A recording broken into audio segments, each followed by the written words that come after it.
This is TWiT. We're bringing back tech etiquette. Now, I remember in the original Screensavers days, we would talk about netiquette. Yep. But it hasn't kept up with the modern world. So your new, is it going to be a book? From your lips to God's ears. I hope so. I want to, well, any publishers listening, this is the book. It's going to be a big bestseller. And I heard you say, I heard you tell Megan that you want to call this Caller Calls Back. Yeah, actually, that's the site. I registered the site, callercallsback.com, and every now and then when I have some time when Cisco isn't keeping me too busy, I put up a post or two. I love this. Callercallsback.com. Now, I want to tell everybody how important, this is rule number one, caller calls back. Okay, what does that mean? Are you with me on that one? Rule number one. I told my daughter, she said, I didn't know that. I said, nobody knows that. Rafe made it up, but it's a good rule.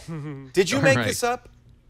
I would love to take credit for it. I may have seen it one or two other places before, but it just makes sense to me. So I want it to be a thing, and I want it to be called Caller Calls Back, which is whenever you're on a cell phone call and it disconnects, which is always, the person who placed the call is the one who makes the call back. This solves a major real problem because both people try to call and then both people get voicemail and they say, I'm calling you, and it's just the world's worst.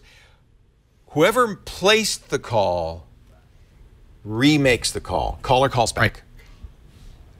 Right now, if we do, Rafe, if you died this second and I died this second, our job here will be done. We would have completed our mission on Earth. This is the most important netiquette rule of all.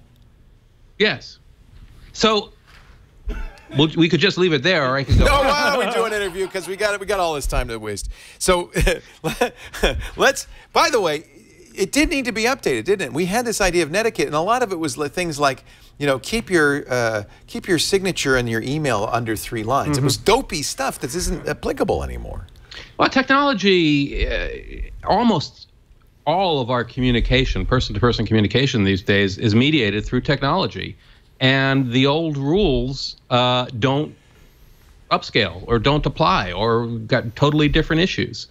We're all communicating with emojis on electronic disconnected devices. Our cars are driving themselves. We're talking to robots. They're talking back to us. Nobody knows how to be polite in this society. And, considering that we're all getting all crunched in together, we might as well learn how to be nice to each other. Here's a good one that never really cropped up. We all have GPS now in our vehicles. Many of us have spouses or girlfriends or boyfriends, if we're lucky enough to have somebody else in our lives. I'm driving. The GPS says go one way. Lisa, my lovely wife, says go another. Break the tie. Me? Yeah. You're the king of etiquette. On this. Yes. So you break the tie. You always listen to the human being. Always. It's not worth it otherwise. Remember, the rule is this. This is how you remember it. It's really quite simple. Remember who you're going home with.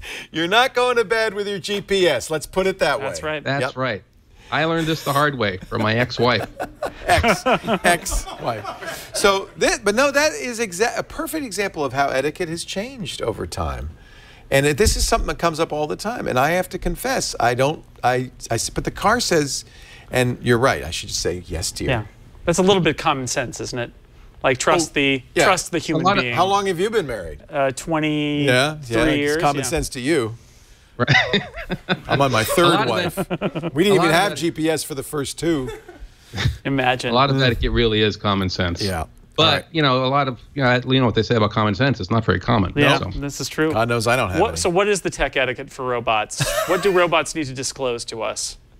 I like that. Well, that's developing, but the thing that I'm very interested in is do chatbots. When you get online and you're chatting with customer service, a text chat, does the thing that you're chatting with have to identify itself as a robot if it is a robot? And can it lie? Because a lot of them can take a conversation pretty far. It drives me nuts. Okay? Yeah. And you find out they're a robot, you feel let down. You feel insulted. You feel lied to. Yes. You said your name. You said your name was Ann. It's not Ann. It's robot. Robot Ann. Robot Ann, to be right. fair. So I believe that the right thing to do is for the robot to identify itself as a robot, because we have certain expectations in the dialogue between two entities. You know, if I'm talking to a person, I'm going to make small talk. I'm going to try to butter them up, trying to get them on my side. If I'm talking to a robot, it's just like, hello, lights. You know, that's it. Aziz, lights. You know, that's it. That's all you want to say. Oh, I got Blue Angels flying over me right now. Sorry if there's noise. Oh, it's Fleet Week in San Francisco. Yeah. Yep. So I think one of the challenges with that is the gray area where you've got something, it's unclear whether it's a robot or it's a human who's firing off like pre-baked responses until you get to the point where it needs to respond to you. But, you know, phone trees don't pretend that they're people talking to you. But how would a robot reveal? Would it say, I am a robot? Hello, this is an automated response? Yeah, right? Right. And if you start to get, because these things can identify your sentiment. So if you start to curse at it because you're talking to your cable company, and you start to be angry, it's like, why can't you just do what you're supposed to do like you said you would? The robot should say, one moment, please. Let me transfer you to a human operator. Or it could even say, and there's no reason for it not to say, sir, there is no need to take that tone with me. I will transfer you to a human now. Because, you know, all that stuff is being recorded, and whether it's a robot or human, we should be held accountable for being jerks. I am sorry to sense your powerful emotions. I shall transfer you to a human. I'm sorry. I don't want a robot to throw shade at me. That does not sound pleasant. You seem to be angry. Transferring. Screw you, robot. Yeah. You're my servant. Yeah, I don't think it's gonna work out that way, Leo. Robots. I am employed by the company that made me, sir. Oh, I can feel my blood pressure going up already. I can tell. All right, how about this one? Speaking of blood pressure. Hello, sir. This is Windows calling. You have a virus on your computer. What do you do when you get those scam calls? Do you talk to them? A lot of people I know give them a runaround for hours. That's the game. I was so happy I got one of those calls. I was so delighted because I've been waiting to get the Here I am sitting on, I've got 3 Macs in my office. Your Windows computer is infected. So the thing that everybody wants to do, if you're a nerd, is to drag it out as long as you can, right? Yeah, that's not nice. So I did a decision tree or a chart, a game theory chart on what to do when this happens. Because what happened when this call came in for me is I decided to try to change the scammers' ways. This is awesome. I said, you need a job. I understand that. Oh, that's good. But you're really hurting somebody. Oh, God, that's good. You know what I did? I said, here's what happened. What? The person on the other end said, screw you, you a-hole, and hung up on me. Yes! I did this. Rafe, we have the same instincts. But I was worse. I said, does your mother know that you call older people and try to scam them out of their money? Does your mother know that? Same exact response, by the way. So I called my mother after this happened and said, did I do the right thing? And that's where that decision chart came Mom from. Knows best. Yeah. Yeah, my mother is super highly evolved ethical sense. And she said, all you need to say is shame on you. Oh, I like That's it. Shame. Shame on you. Shame on you. And I think she's right about that. But anyway, the chart is basically what it comes down to is no matter how good it makes you feel to try to game them or to shame them or whatever, you're not going to make a difference to the world at large. So you might as well just hang up and save your time. This is the only decision. I've done a bunch of decision charts, and this is the only one where all the outcomes are negative. So you might as well just save time. Just save time, get your life back, and say, shame on you, click. Yeah. That's funny because that's the decision I came to. Yeah, the best case scenario you could have is if enough of those pile up, there maybe for feel them some shame. to quit their job and go do something more I acceptable. have to say, I have a flaw, which is I always try to see it from the other person's point of view. Even somebody doing this, I always say, well, they're probably really poor, and this was the only job they could get. It's work. They got a college education. With my mother. Yeah. So I feel bad for them. A crime's a crime. You're me and I'm my mother. Crime is a crime. Yes, Mom. They know what they're doing, son. Okay, Mom. Right? You're right. I agree with you. Shame on you. Human That's mother. all you have to say. Shame on you. Man, I love this. Caller Calls Back is the website. It's the new rules for high tech. 21st century etiquette. Yeah. How to name conference rooms? Oh, that's just one I threw out there. I like it, though, because you go to these fancy high-tech places, and they got crazy names. And you don't know where the hell you are. So you say you should have practical names. Is that what you're saying? You should encode location in the name. Yes. Yeah. Yeah. Evernote, where I used to work, there were 4 or 5 floors that we had in the building, and there was the north side and the south side, and every conference room was named after a computer game. No. And the A's were on the first floor, and the 2 words were north and 1 word was south. And actually, that scheme worked for the entire building. So Dig Dug was 4th floor, north side. Oh, that's pretty good. So it could still be fun. Yeah. We had Hitchcock movies at one of my places where you think that would be too silly. I don't want to meet at the Birds. But actually, North by Northwest and Rear Window were perfect names for the locations of the conference room. So whoever did that did a great job. Psycho was right next to the CEO's and Psycho office. is in the bathroom, probably. Right. Next to the shower. Rope would be. Where would that be? Rope is at the top of a rope ladder in a treehouse. Okay. All right. Okay. I come up with this all the time. This happens all the time. Uber, Airbnb.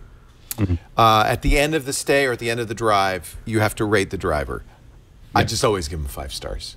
Right, you are. I am, because I have to say, I look at the star ratings, and if I get a 2-star driver, I say, no, not you. Why am I right?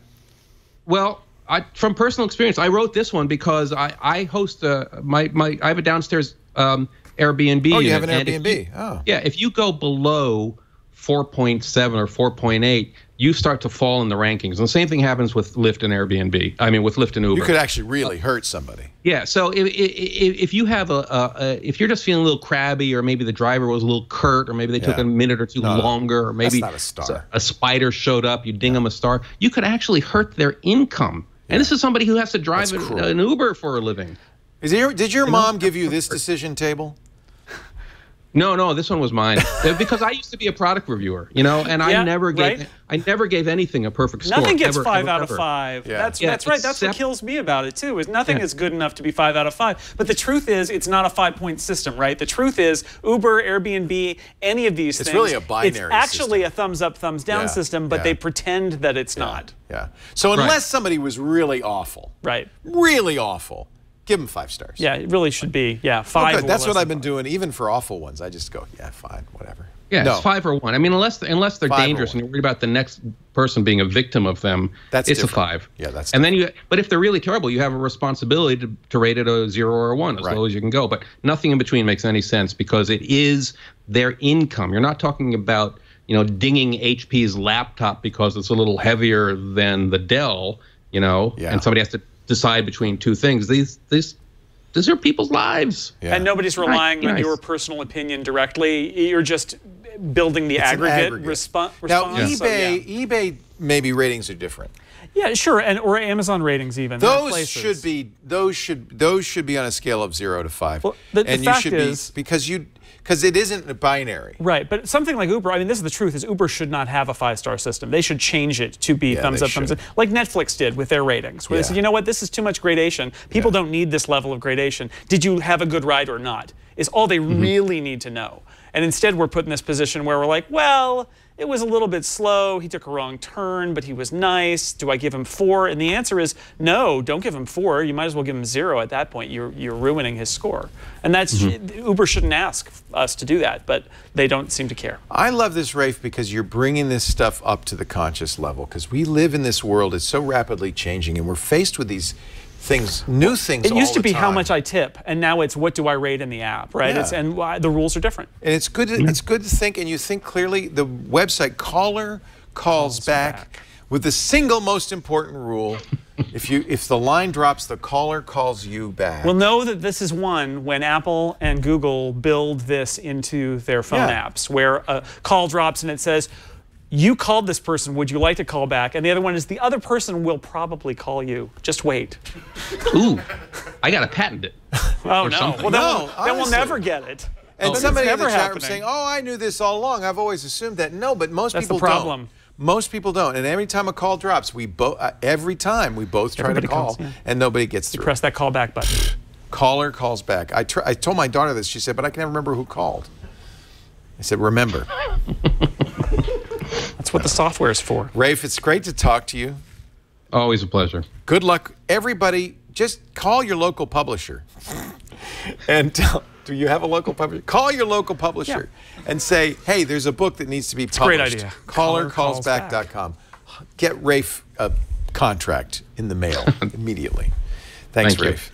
Take care. We'll talk again soon. I want to do this as an ongoing series because, like, I have all sorts of things like Snapchat. Well, send me your conundrums. I will. I'll send you. Yeah. Oh, I got conundrums. I'm working on one on binge watching etiquette. Oh, here's a big one. Oh boy. I'm watching Stranger Things, right? And I stop at episode 3. It's coming up later this month. We all know. And Lisa and I go to bed because we watched 3 episodes. She goes back and watches episode 4. Yeah. Is that okay? No, she's cheating on you. She's cheating on me. She needs a side binge. Yep. She needs a side binge. She does. Yeah, show that you're not watching, but she is, that she can go to when you're not co-binging. You watch The Defenders together, and then you do what I do, which is you just watch Iron Fist by yourself because she doesn't want to watch that. She doesn't want to watch that. No. Yeah. So it's always good to know what your wife doesn't want to watch, or your husband.